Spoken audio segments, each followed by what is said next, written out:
With 1 million Democrats left in the race, all the candidates are struggling to get media attention. But there's one candidate who's struggling more than most, Andrew Yang.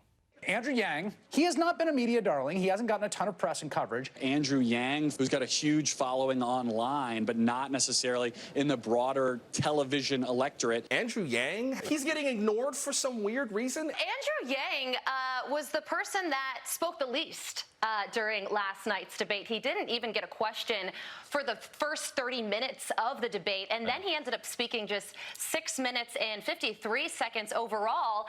Wow. In a 2-hour debate, Andrew Yang only got to speak for 6 minutes and 53 seconds. That's nothing. Like, there are rappers who speak more before their song even starts. Yeah, just like, yeah, yeah, Turn the bass up, turn the bass up, turn the headphones down, yeah, yeah. Okay, turn it back up again, yeah, yeah, yeah. Why didn't you figure this shit out before you started recording? Why is this on the song? Can you get a sweater from the car? It's a little cold in here, yeah, yeah. Now, I'm not saying Andrew Yang should get the same amount of coverage as the frontrunners, but you have to admit it's a little strange that he gets less attention than other candidates who poll lower than he does. I mean, for instance, Michael Bloomberg hasn't even entered the race, and he's getting more media coverage than Andrew Yang. Yeah, I even turned onto cable news one day, and Bloomberg's name was on the screen literally the entire time. What the hell? So who is this mysterious candidate who's not a media darling, but is still holding his own in this race? Well, let's learn a little bit more about him in our ongoing segment, Getting to Know Them.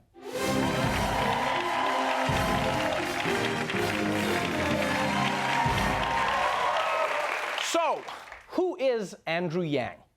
Other than the man debate moderators turn to when they're sick of being yelled at by Bernie, it turns out he's got a pretty interesting story. His parents immigrated from Taiwan. His father, a physicist. His mother has a master's in math and statistics. Yang grew up in Schenectady, New York. I was a very nerdy Chinese kid, played piano and had braces. He studied economics and political science at Brown and went to law school at Columbia. Yang made millions helping Americans study harder for standardized tests as CEO of Manhattan Prep. He then founded Venture for America, an organization helping entrepreneurs create jobs in cities like Baltimore and Detroit. And Yang says it helped push him into politics. He was named a presidential ambassador of entrepreneurship by the Obama administration and a champion of change. Okay, wait, what? I didn't know that. Yang was Obama's ambassador of entrepreneurship? I didn't know that. Like, why does he never talk about that at the debates? Yeah, because if you have anything to do with Obama, you got to bring that shit up every time you get a chance. Every other candidate does it. I was his vice president. I worked in his cabinet. If you squint, I kind of look like him.